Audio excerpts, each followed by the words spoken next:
Yan po yung mga pampalayas ng mga masamang espiritu sa bahay man o labas. Yan. Yan po yung gagamitin nyo lang po pag mag-insenso kayo. Yan po yung ibubugan nyo sa insenso nyo sa lokosari, sa bahay nyo. Yan. Pwede nyo yan pang cleansing ho. Pang cleansing na ho rin yan ha. Pampalayas yan. Yung porasyon ni San Ignacio. Tapos itong pampalayas ng mga nuno. Yan. Tapos meron pa isa yung kay San Benito. Yan. Pwede mo idagdag yun sa uli. Pang cleansing ng bahay, papalis ng San Espiritu. Tsaka yung mga inaali-alihan na babate. Yan, pwede rin yan.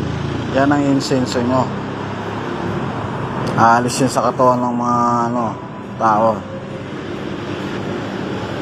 Magpaalis din to ng malas ng bahay.